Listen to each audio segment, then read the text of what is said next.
So yeah, good morning. Welcome back to the channel. So अहिले चाहिँ म बस कुदिरहेको छु हैन. यो सबै देखिरहनु भएको चाहिँ सबै स्नो नै हो. अहिलेसम्म अब हिजो स्नो पर्यो. ठिकै छ. अब अरु भनेको यस्तै नै हो. म बस्ने बिल्डिङ चाहिँ यता हो. हामी यता बस्छौं हैन. सो बाटोको कन्डिसन चाहिँ यस्तो भइहाल्यो. भने अब हिजो स्नो परेर चाहिँ अब पुरै स्नो भइरहेछ हैन. जस्तै कि ल यो अब फ्लरिस मात्रै हो. यो जान्छ यतिकै. अब यो पानीको अलिअलि स्नो परेको जस्तो देखा परिरहेछ. अनि यहाँ चाहिँ कस्तो हुन्छ भन्दाखेरि यो चाहिँ बस स्टेसन बस स्टप चाहिँ अब यो बस स्टप चाहिँ उति हो भने चाहिँ यहाँ चाहिँ मान्छेहरूलाई बस्नलाई भित्र चाहिँ ठाउँ छ. अनि यहाँ डस्टबिन भइ नै हाल्यो.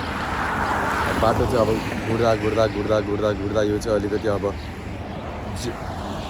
-2 -3 कति -23 कतिबाट चाहिँ बल्ल 0 डिग्री -1 -2 हुन्छ क्या. अनि सो अब यो समर लागेको जस्तै हो हैन. अब अलिकति रुगाखोकीले नछोस् भनेर मात्रै हो. अहिले पनि अलिअलि फुर स्नो परिरहेछ. इट्स गुड हैन. रमाइलो छ. बस आउँदैछ र म बस आइसकेपछि तपाईहरुलाई अब अर्को भिडियोमा टक्क लाएर जारी गर्नेवाला छु. सो अब म चाहिँ घरमा एकचोटि कुरा गर्छु हैन. घरमा मम ड्याडीहरुसँग एकचोटि कल गर्छु, कुरा गर्छु.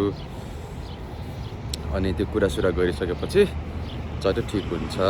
सो अब यो भिडियोलाई म कन्टिन्यू गर्छु later. So bye.